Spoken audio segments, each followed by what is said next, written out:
Good evening, I'm Stella Montejo, and these are today's news. A recent agreement between Poland and the Soviet Union lowering both Polish force contributions to the Warsaw Pact and their economic burden to the alliance is causing a stir among nearby Eastern Bloc nations. Nowhere in the region is this more prominent than in Hungary. Let's take you there now, where our correspondent Vicente Flowers is standing by. Thanks, Stella.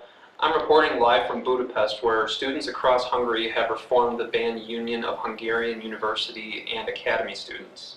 Joined by members of the Hungarian Writers Guild, a march has been planned through the streets of the capital tomorrow, where thousands or more are expected to attend. An aura of uncertainty has gripped the country, with rumors of a weakened Communist Party and the rising tide of intelligentsia beginning to challenge what they call draconian concessions to the Soviet Union. Stella? Vicente, can you tell us about the security situation in Budapest at the moment? Is there any police or military activity that you've seen or heard of? Yeah, that remains to be seen, Stella. The dynamic in Hungary is new to the communist experience. The protesters are intellectuals and students, most of whom were either civilians or even children during the war, whereas the security forces are mostly made up of battle-hardened veterans. The ruling Communist Party seems torn at the moment. Some in the Politburo would rather honor their commitments to the Warsaw Pact, while others see the current economic situation as unsustainable. And whether the security forces would carry out a government order against their fellow Hungarians is really anyone's guess. There is a silent tension in the air tonight of Budapest that is so thick you could cut it with a sickle. Thanks, Vicente, and stay safe. Moving now to the Middle East, anger over Egypt's nationalization of the Suez Canal seems to have simmered to a boil, with rhetoric from Israel, France, and Great Britain growing more hostile with each passing day.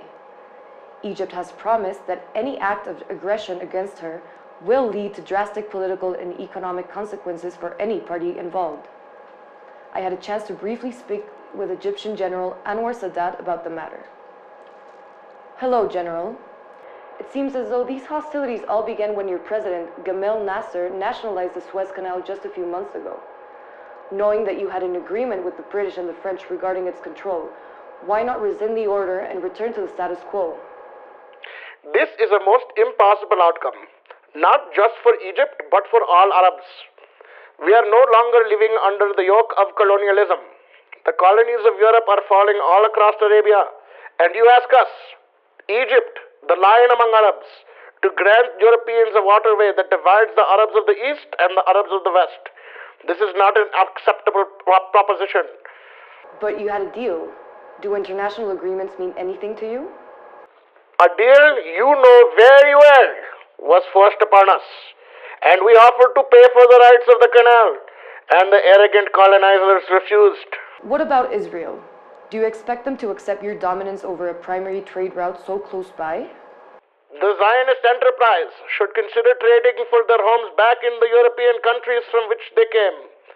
Arabs outnumber them 70 to 1. If not, one day we Arabs can teach them a lesson in algebra.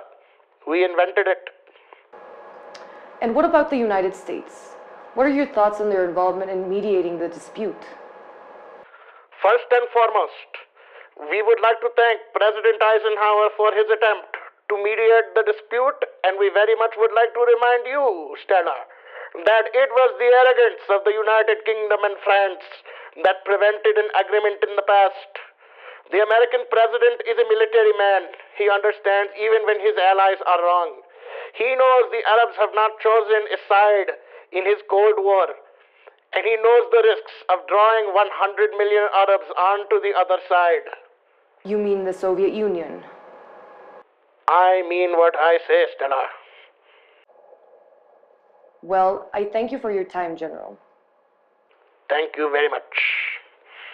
And now for some news from back home.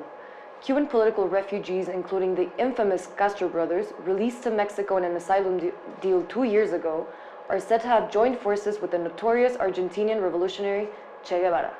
It is rumored that they have been spotted on a fishing boat at various docks between Cancun and Tulum. Telemundo has acquired the following footage, allegedly showing both Fidel Castro and Che Guevara apparently hauling cargo. This footage could not be independently verified by Telemundo. Hey, Fidel! No, it's not me. Well, that's it for today. Thanks for joining us this evening. Be sure to join us next time. I'm Stella Montejo, and you're watching Telemundo.